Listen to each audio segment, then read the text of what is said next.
Selamat sahabat adik-adik, selamat jumpa lagi dalam acara sekolah sahabat kita hari ini. Sebelum kita mulai membaca firman Tuhan yang suci, biarlah kita berdoa terlebih dahulu. Mari kita berdoa. Bapa dalam surga, terima kasih Tuhan, karena Engkau begitu baik bagi kami. Engkau memberikan hari Sabat, kami dapat belajar firman Tuhan dan mengerti kehendak Tuhan dalam hidup kami. Biarlah Roh Suci memberikan kuasa agar kami boleh mengertinya dan boleh menjadi sama seperti Yesus. Dalam nama Yesus kami berdoa. Amin. Judul pelajaran sekolah sahabat kita adalah tahan api. Apa artinya tahan api? Walaupun terbakar, tetapi tidak dapat menghanguskan. Nah, ceritanya begini adik-adik. Pada suatu hari, Raja Nebukadnezar membuat satu patung yang sangat besar. Bayangkan, tingginya itu 30 meter. Seperti rumah tingkat 4 dan lebarnya 30 hasta. Nah, adik-adik, memang patungnya dapat dilihat dari banyak tempat. Dengan satu maksud, bahwa semua orang pembesar di negara itu dikumpulkan. Dan semua rakyat dikumpulkan, termasuk orang-orang tawanan yang ada di Babylon. Jadi Nebukadnezar bilang, semua harus menyembah patung itu. Tidak boleh ada yang menyembah Allah yang ada di surga. Jadi pada waktu semua orang sudah berkumpul, semua alat musik dimainkan, trompet berbunyi dengan sangat keras. Semua sama-sama sujud menyembah patung itu dan ada yang aneh terjadi. 3 orang berdiri tetap teguh menghadap patung itu. Orang bisik-bisik, "Hei, Sadrak, Mesak, dan Abednego tidak menyembah." Lalu Raja memanggil mereka. Mari sini.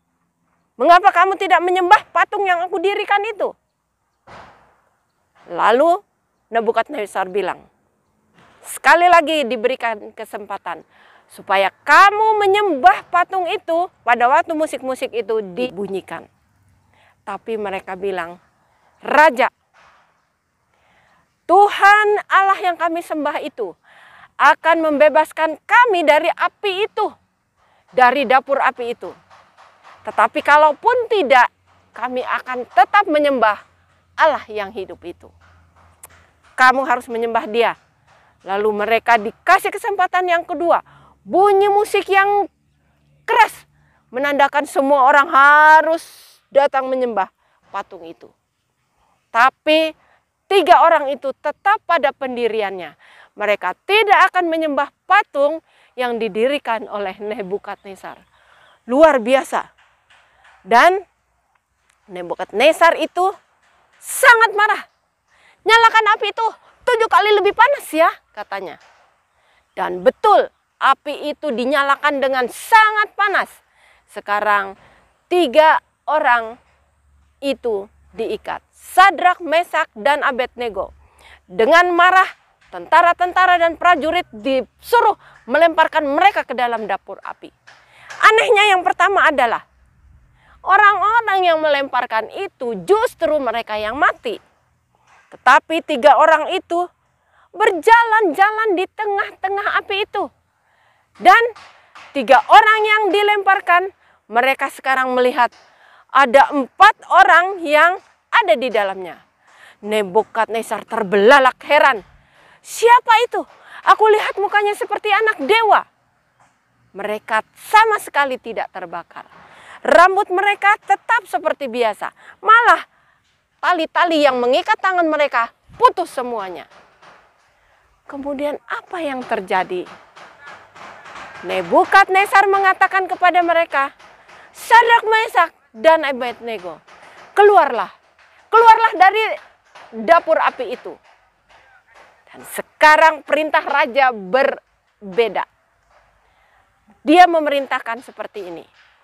Semua orang harus menyembah Allah Sadrak, Mesak, dan Abednego. Justru orang yang tidak mau menyembah, merekalah yang akan dibinasakan. Rumahnya akan diruntuhkan dan semuanya akan apa? Dibinasakan. Semua akhirnya mengakui, termasuk Nebukadnezar mengakui bahwa Allah Bapa yang di surga, Allah yang adik-adik dan saya sembah adalah Allah yang maha kuasa, yang selalu memelihara umatnya. Lihat, tahan api. Anak-anak yang menurut kepada Tuhan akan dilindungi dari segala mara bahaya. Api pun dapat dikalahkan. Mudah-mudahan kita juga tetap di dalam keputusan kita untuk menyembah Tuhan. Nah, ayat hafalan kita tertulis bahwa dalam Efesus 5, kita itu harus jangan jadi orang yang bebal. Harus menjadi orang yang arif, artinya menjadi orang yang pintar. Jangan kita menyia-nyiakan waktu, menggunakan waktu dengan tidak berguna. Gunakan waktu dengan bijaksana. Supaya kita boleh menjadi seperti Yesus. Karena apa? Waktu ini sudah sangat singkat. Gunakanlah setiap waktu itu untuk kemuliaan bagi nama Tuhan. Efesus 5 ayat 15-17. Sebab itu janganlah kamu bodoh, tetapi usahakanlah supaya kamu mengerti kehendak Tuhan. Adik-adik, Tuhan memberkati kita. Sampai jumpa lagi ya.